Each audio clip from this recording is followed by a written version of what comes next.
Here's the facts. From 1970s, middle 1970s to pretty much now, the real wage in the United States has gone nowhere. It's a stagnant line, goes like this. If you average it out, it's between 0.25% and 0.5% per year, which is a statistical nothing. Meanwhile, the productivity, that's wrong. The productivity of the worker has gone straight up in a line of 1 to 2% across that time. That's not true. But productivity is what the worker gives the employer. Wage is what the employer... Facts are incorrect. Richard, your facts are incorrect. Please, under Kennedy, where we had the big tax cuts there, median wages went way up for workers during that period. Now, when we had Johnson, Nixon, Ford, and Carter, they didn't. You're very right there. But you can't clop all these things together as one thing. Every single one of the men you named, Obama, Clinton, Bush, loved capitalism, said so over and over again. If you want to call them socialist, of course, no one can stop you. No, they're high taxers. They're high spenders. Problem. They're big left-wing spenders. At the very least, you have to recognize that yours might be the idiosyncratic definition of socialism, not the people who you call socialists who would insist that you are completely wrong, that they are lovers of capitalism. The biggest achievement of Mr. Trump, you must know, was the tax cut of the December 2017. Absolutely. Yeah, and it worked beautifully. Yeah, well, I mean, revenues went up. And I know, but the minority disenfranchised were the lowest ever. And we had growth that exceeded everything before. I mean, it was amazing how it worked. And net revenues came in. Oh, well, it's hard to do it when you don't want to do on the facts. Give me your numbers. I do. I'm dealing with the facts are a supporter, particularly of the People's Republic of China. I'm critical of many things that go on there, as I am critical of things that go on here in the United States. But let's look at the facts of China. They have an extremely powerful communist party sitting at the top and regulating what they do. They have a huge public employment sector of state-owned and operated enterprises, and they really closely regulate many aspects of private capitalism in their society. And they have grown their output because of their tax cuts, not because of the government. Let me just monetary policy, because their trade policies. Not because of waiving arms. They have outgrown the United States for a generation by 2 to 3 years. 2 to 3 times the wealth growth. 66-fold increase in real output for adults versus 4%, fourfold. They have used their economic growth, the most spectacular economic growth in the shortest time that we know of in modern history, outdoing even the Soviet Union in the 20th century, and way faster than Western capitalism ever. Totally true. And so because of economics, what we see is a society with a powerful communist party, with a large and influential government enterprise system doing real well. I'm not sure what one would mean by underperformance. There were clearly periods of time when the United States economic engine was purring along very, very well. I would argue that particularly after our Civil War, the economy took off in a remarkable way. Before the Civil War, it was an economy heavily dependent on a very few items for its economic growth, mostly cotton from the slave South and so on, some development of manufacturing in the North. But it was really after the clash between the capitalist system of the North and the slave system of the South, defeating the slavery, destroying that economy, basically by depriving the slave owners of their property, to wit, slaves. You then had uniform capitalism taking over in the South as well as expanding in the North, and the American U.S. capitalist system took off. And it at first had to struggle, among other countries, within the larger global framework of the British Empire. By the end of the 19th century, it had established itself as the successor empire. The only possible alternatives or competitors were Germany and Japan. World War I took care of Germany. World War II took care of Japan. And you were left with the period after World War II when the United States basically was king of the hill and took off in a remarkable way. Through most of that period, at least the last century, but probably a bit more, you could say that U.S. capitalism was not underperforming. It was performing extraordinarily well. It delivered to the American working class a century of rising real wages, at least until the 1970s, when that stopped. But for most of the period before that, you had a capitalism that was exemplary. It gave to the American people the idea they lived in a charmed universe. If they were religious, they thanked God for all of that. If they weren't religious, they thanked the capitalist economic system for carrying them not only big profits, but rising real wages. Okay, in the 1970s, that happy story came to an end. And it's very important to understand that if you want to look at a period of underperformance, well, then the 1970s into the 80s is the inflection point. It's when U.S. capitalism stopped being the engine of spectacular economic growth and became instead a laggard, a society that wasn't growing anywhere near as fast relative to others as had been the case. So what is going on in these last 40 to 50 years is a radical reorganization of the world economy. The United States was the successor to the British Empire.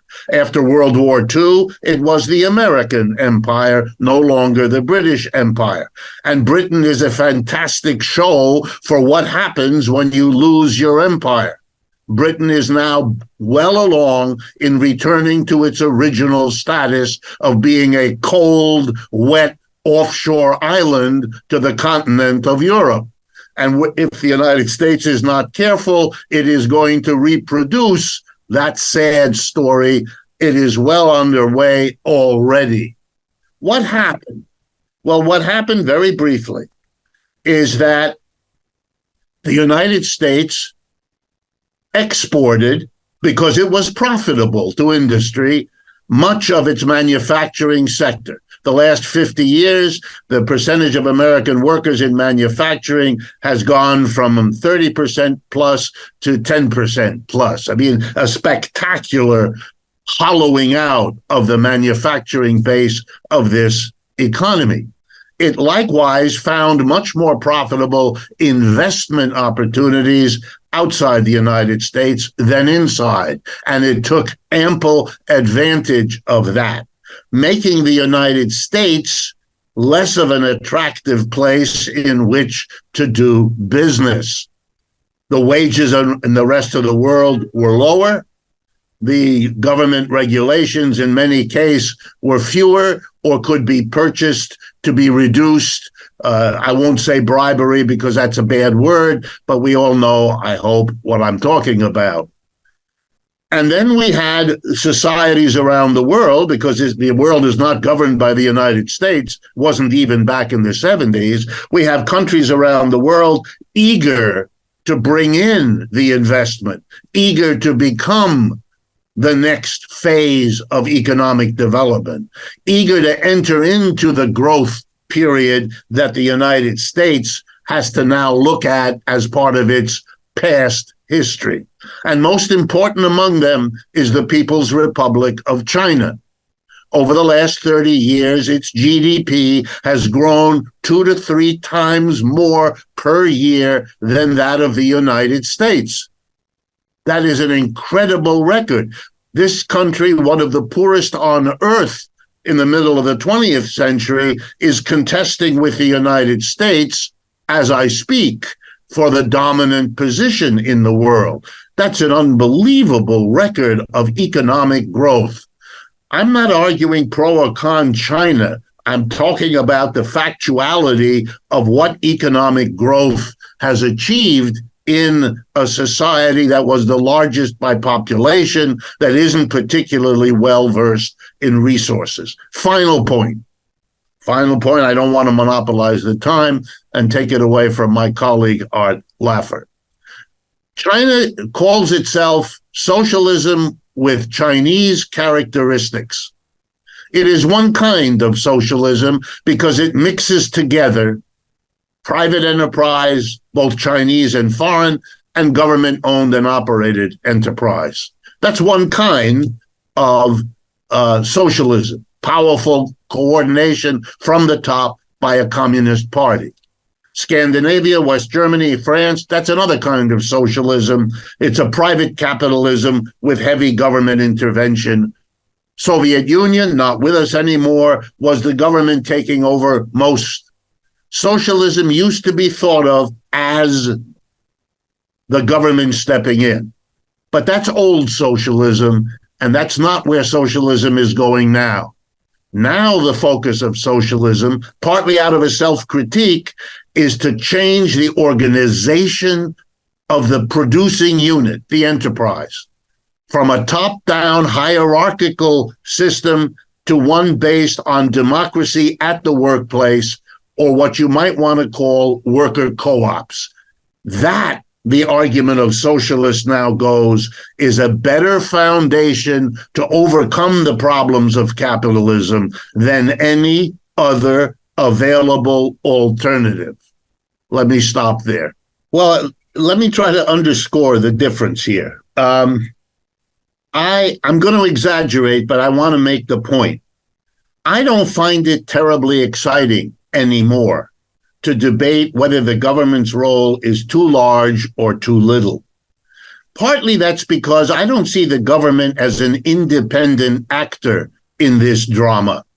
I see our government here in the United States, as I see most governments, heavily shaped, influenced, controlled by, in a capitalist system, the captains of industry, the corporate titans, whatever you want to call them. I don't see the government as an independent actor. When Dr. Laffer says, correctly in my view, that in the 1930s, the government came in a massive way, I say absolutely. And the reason is that private capitalism collapsed and was facing the very socialist revolution that is their worst nightmare.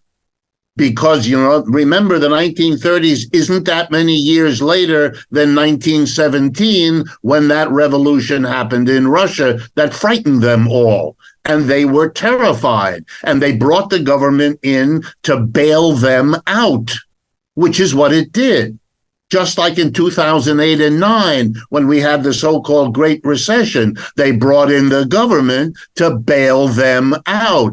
The government has been bailing out capitalism for quite some time because capitalism, if I had the time I would take to do this, is a very unstable system. When I teach my classes, I lean across the podium and I say to my students, if you lived with a roommate as unstable as capitalism, you would have moved out long ago.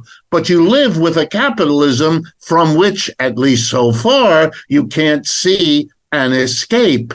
So I'm not interested in the debate between private and the government. Strikes me when I look at factories in Russia and I looked at factories here in the United States, for the average worker, it doesn't make all that much difference whether the board of directors is elected by the shareholders or whether it's put in place by the government apparatus or by a political party. The basic relationship of the worker to the work process isn't all that different.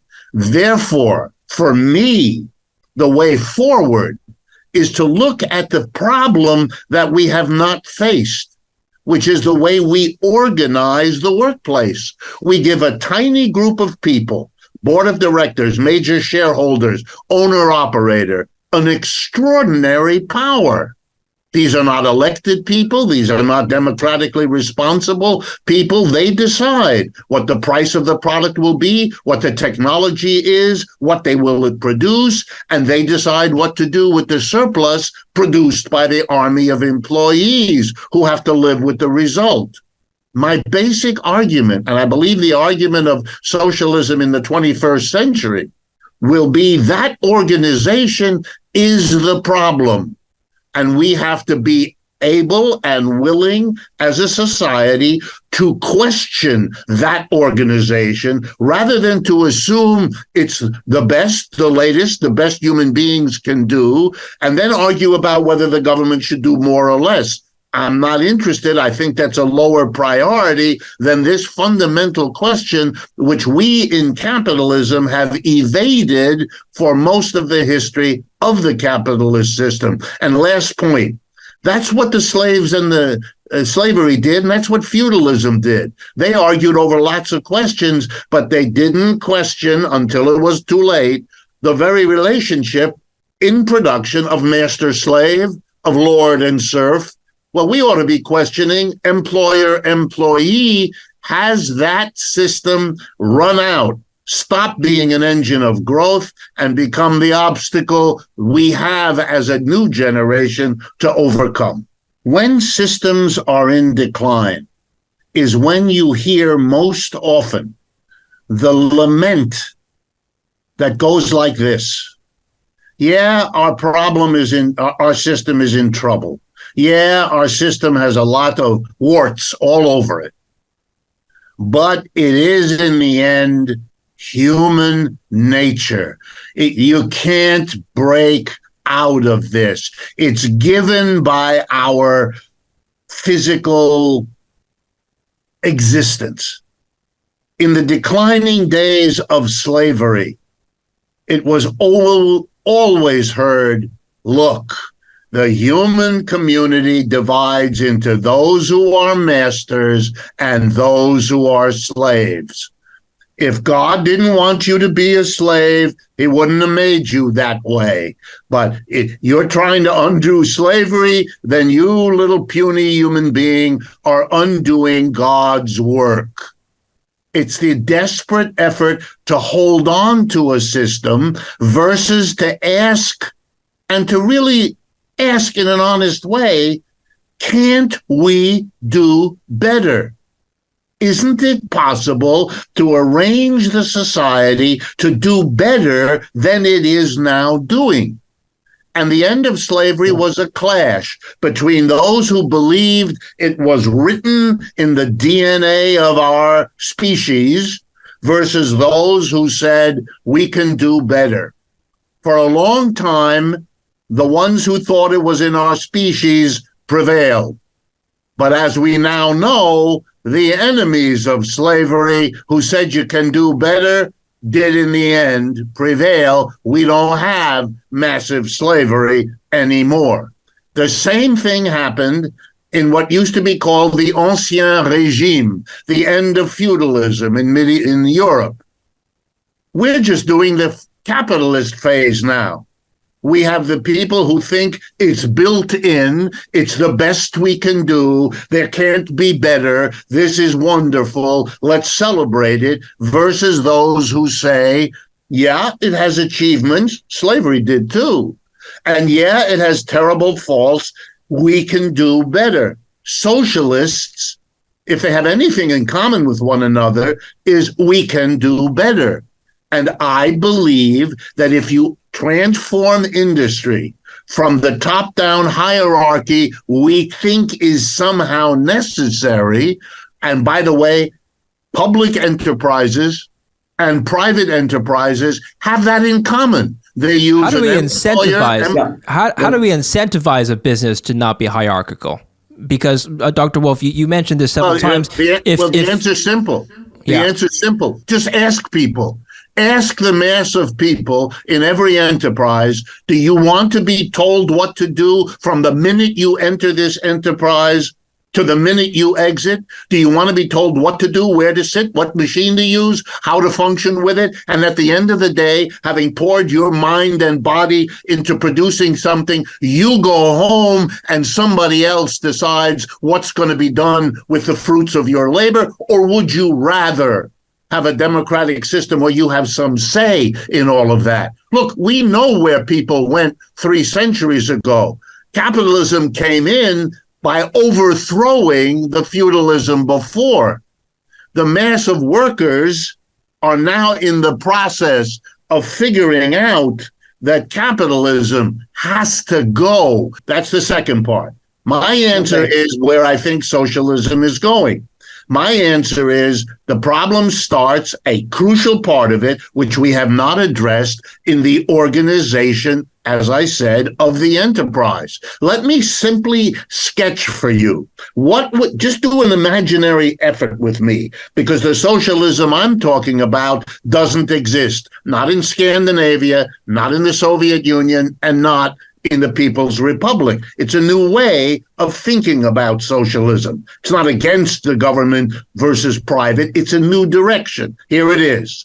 You organize the workplace the way you organize the community, democratically. What do I mean?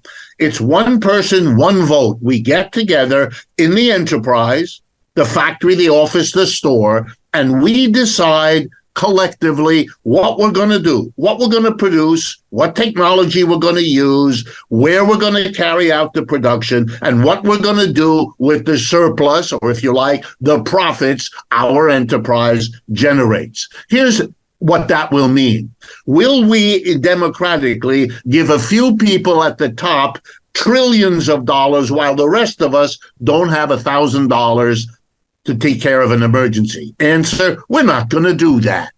Are we going to do something that is profitable but destroys the environment, destroys the climate of the planet we depend on? No, because we are interested in profit, but we're also interested in all the things not measured by, not symbolized by profit. We're going to have a range of objectives. Profit is one, but only one. We're going to take care of the environment because we depend on it. And we're going to distribute wealth much more equally because that's what we want as a society, and that's what we democratically produce. We're not going to have, and here's my concluding point, we're not going to have inside the workplace the very kings and queens we no longer permit in the political space.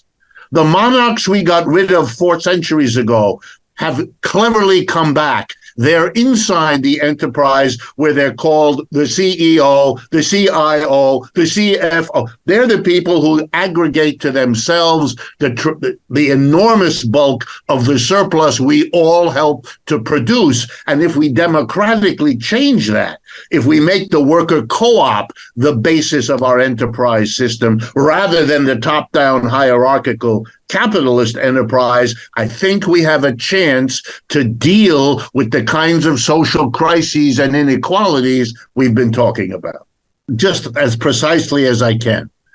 Looking at the world today, since you refer repeatedly to the so-called collapse of China, I'm now going to use the projections of the International Monetary Fund. Clearly not a Chinese institution, clearly not friendly to China, etc. They have a prediction that's out right now for what economic growth will be through the rest of 2023 and through 2024. The prediction for the United States is 2%. The prediction for China is 5.5%. That's the same 2 to 3 to 1 ratio we've seen for the last 30 or 40 years. The argument that the Chinese economy is not the leading growth sector of the world today, that just doesn't hold. Even if you read the financial press, the whole financial press is counting on China pulling the world economy out of the recession that is already there in England, that will arrive in the next couple of months in Germany, and that is expected to hit this country at the end of this year or next. Let me just... I love the... Let Professor Wolff just finish. Let me just finish the point. I want to give you, let me grant to you, I mean, I wouldn't if we had more time, but I'm going to grant to you Smoot-Hawley tariff before the October crash of the economy in 1929 is an important factor. And anything else that the government does is an important factor. I don't dispute that the government has an impact. I dispute that it makes much of a difference in terms of what we're talking about. If you want to explain the Great Depression based on Smoot-Hawley, then you have to explain why the Smoot-Hawley tariff comes into being, because it comes out of the prosperous 1920s, largely private capitalist system, which is continually causing problems because, for example, one group of industries needing a tariff persuades or buys the government to do it. That happens all the time. There's nothing in private capitalism that prevents that from happening, just like private capitalism generates monopoly capitalism, which is then undone for some more competition. For me, you haven't answered the question when you say the government made something happen, because I will explain to you how capitalism makes the government do or not do what it does most of the time. Our tax system is a function of rich people getting out of paying the taxes. At the end of World War II, the top rank private level of income tax was, as you correctly said, 94%. Today, it's in the high 30s. That's a spectacular tax cut, right? That wasn't done for economic growth. That was done because rich people don't want to pay taxes, and they have the money to make sure that the tax rates are lower. Marx's argument always was that capitalism will undo itself. And the answer is, yeah, it does that. And part of the way it does that is unequal income and wealth. Part of the way is it's unstable every 4-year crash. And part of it is using the power of the private wealth to shape the government in ways that end up not only bailing them out when they fail, but bringing the system down in some of the ways Art Laffer points out. For me, this is a spectator sport as capitalism undoes itself. Yeah, I find it bizarre, this endless repetition of the notion that socialism has failed. I have no idea what you're talking about. If by socialism you mean, for example, government intervention on a fairly massive level, then there are many countries, including the United States, who had the government intervene. For example, follow Dr. Laffer. After the 1930s, the government was a bigger player than it was before. But the period after World War II is a period of remarkable growth. You had very high tax rates and you had remarkable economic growth. Now, the way you can handle that is suggest that the growth had another cause and the government intervention was not only not the cause of it, but the limit. But that's a bizarre argument. There are many factors that cause everything, and you're simply noticing an association, and the association of socialism as massive government intervention is not an association with low economic growth. It's often an association with rapid economic growth. The Chinese government and the Chinese Communist Party have been very powerful institutions for the entire history since the revolution in 1949. They call what they do socialism. They don't shy away from that. They extol it. I find it then bizarre when the West, here the United States, confronts the spectacular growth performance of China and then makes the convenient logical leap, well, that must be because of its capitalism. Wait a minute, that's called tautology. If you infer capitalism from economic growth, then you can nicely tell the story, having inferred A from B, that B is the cause of A. But you can't do that. You learn in philosophy course, you can't kind of do that. The Chinese give the government massive control. I don't find that all that exciting because for me, I'm struck by the fact that whether you're in the United States and you have where things get really important, the Russians have said, this is unacceptable. This is one of those red lines. And they have made it crystal clear. One of two things they will now do, or maybe both of them. Number one, they have announced we will accept nothing short of a 500-kilometer safe zone or buffer zone, if you like. Here's what that means. Any missile that is now going to be given apparently to Ukraine, long-range missile, has a limited distance of 500 kilometers.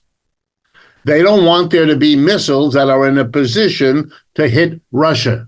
So if they're going to give it to Ukraine, then Russia says we're going to move the border between our two countries 500 kilometers to the west, which is the end of Ukraine as a nation because it includes Kiev, which is Ukraine's capital. Would mean the Russians would occupy Kiev. Now, they probably could have done that a while ago. They have that kind of military preponderance, but they haven't done it. Now they would do it. Or the United States and Western Europe become combatants in this war if they do this, and therefore Russia will feel entitled to hit back at the United States and Europe if, in fact, these missiles are sent into Russia, which is the point. That means we have the worst confrontation between the United States and Russia in the last 50 years. You'd have to go back to the so-called Cuban Missile Crisis in 1962 between Kennedy and Khrushchev to get anything like this coming up against what would be and is already in Europe being called World War III. Since both the United States and Russia have the greatest stock of nuclear weapons in the world, we are at the edge of a situation which you can pick up from my tone, ought to be the number one headline in the world in terms of its impact, because nobody, and I mean nobody, will be exempt from where this can go. And this is the worst moment in the war in Ukraine to this point, and it ups the ante. It qualifies with the term escalation only if you put 3 or 4 exclamation points after the word escalation. And therefore, I am very concerned that almost no attention in the West is being paid. Headlines in Europe are much scarier. And the reason for that is that where Russia will likely take out its anger is on them, because it's easier, it's nearer, and it will make the biggest split, because the Americans are going to have to confront, do we really want to risk a nuclear war with Russia after it does something awful in Western Europe? And I know the answer that the majority of Americans will give. No way is their answer. They don't know about what's going on in Ukraine, and in general, they don't much care. The simple answer to that question is, and my hat's off to the article and the reporter who wrote that article that you just quoted, look, at least as far back as the 1970s, when President Nixon took Henry Kissinger with him to China to so-called open up China, as if it were closed, to open it up. The whole point was to separate China from Russia as geopolitical allies. Let's remember, China was at that time and has been until very recently the largest country on this planet by population. And Russia was and remains the largest country on this planet by geography. Now, you don't have to be a PhD in political science to understand you don't want to be on the other side of an alliance between two such gigantic countries. So the point was to separate China from Russia. At the time that Kissinger went, Russia was the great enemy. It was then the Soviet Union, and China you hoped to keep separate, even though they were connected. Well, that policy of Nixon and Kissinger became the policy of the United States ever since. And I would describe it as follows. It's the worst foreign policy failure I can think of in the modern era, because Russia and China are today much closer allies than they were at any point since Nixon and Kissinger went to Beijing. And the proof of the pudding is the sanctions. Russia was supposed to be brought to its knees because it could no longer sell cheap oil and cheap gas to Europe. Parenthetically, let me remind everyone, I'm an economist, this is my job.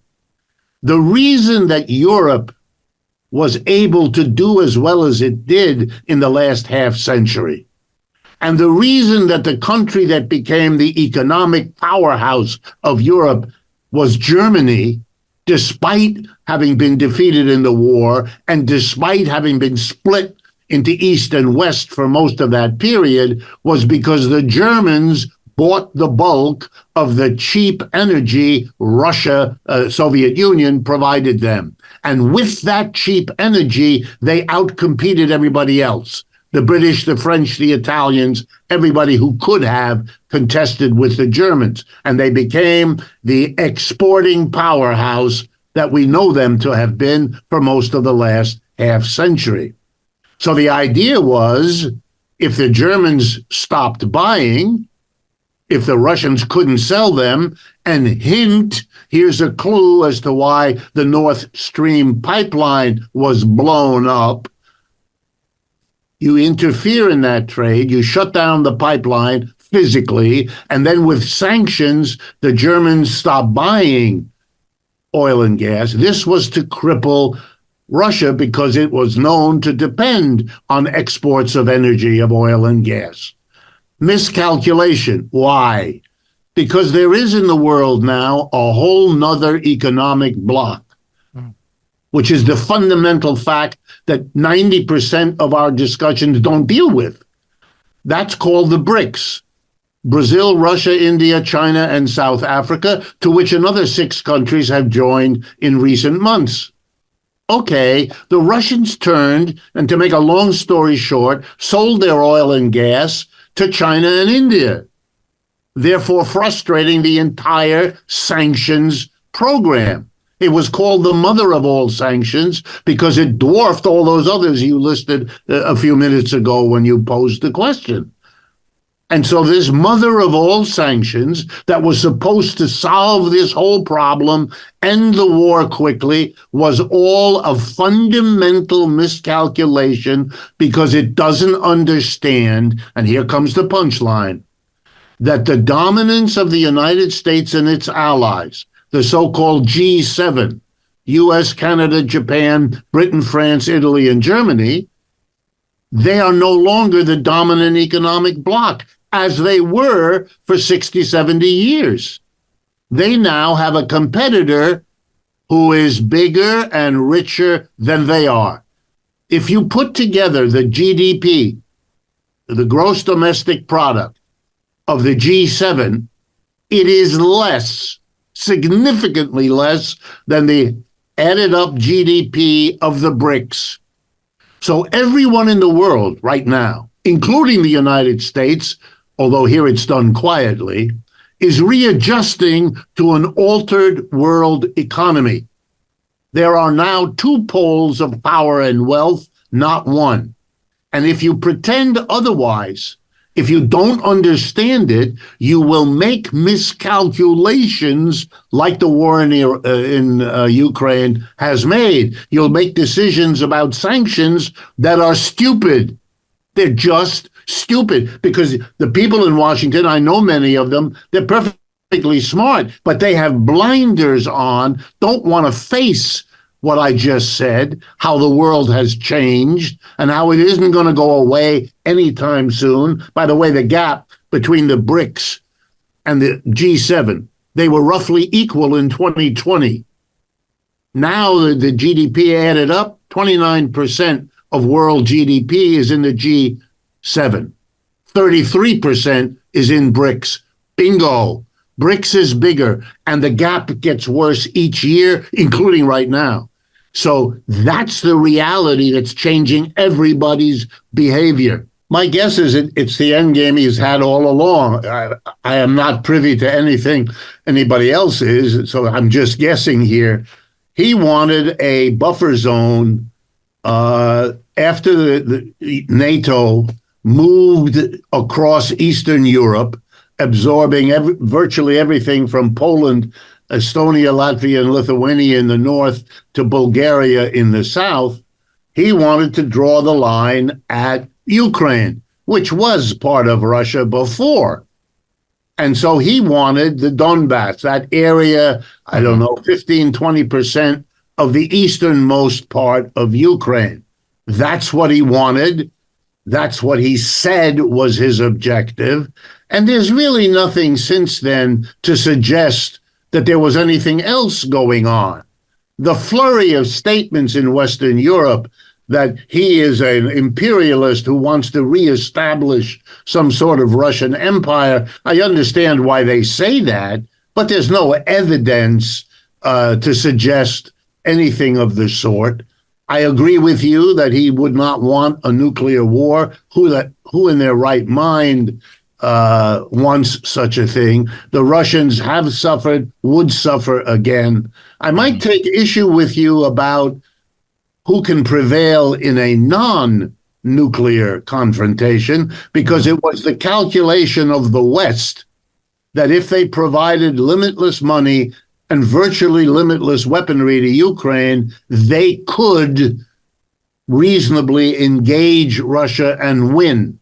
This was a terrible miscalculation, and they have suffered the consequences ever since of having badly misunderstood both the military capabilities of Russia and the ability of Russia to make a joke out of Western sanctions, you know, the cutting off of buying oil and gas from Russia, which was supposed to wreck the ruble and bring Russia to its economic knees, none of which has happened. These miscalculations ought to make Europeans very careful. Yes, everybody loses in a nuclear war, but in a conventional war, be very careful. The Russians have shown, and I don't just mean, you know, big deal, but cannons, shells, the nuts and bolts of military conflict, they're way ahead of the West. And I mean all of it, not just. Look, the last 6 months have been a struggle in which Ukraine has begged for more guns and tanks and shells and has been told by the British, the French, the Germans, and the Americans, we don't have any more. And there would be no reason to say that, since you're giving a message to the other side, which normally would be the last thing on earth you would want to do. But they didn't have it. They don't have it. They didn't produce it. The United States has been so afraid of nuclear war that they neglected the regular kind. The Russians didn't make that mistake. I'm guessing, I'm judging by your tone, that you're not in support of this escalation, this recent policy reversal. So how do we prevent World War III? I'm in the position in the Ukraine war that I used to be. Once a year, there's a famous game on the East Coast. It's the football game at Thanksgiving between Harvard and Yale. Mm-hmm. I'm a graduate of both of those institutions, and I've always had the feeling that if I ever went to one of those games, I would be in the unique position of hoping that both of them lose. Okay. Anyway, I'm in that position in this war. I hold no brief for Mr. Putin or what he's done in what was the Soviet Union and is now Russia. It's not that I support him, not at all. Nor do I have anything like any different feeling toward Mr. Zelensky. If anything, he's even worse in many, many ways. But I don't see for either side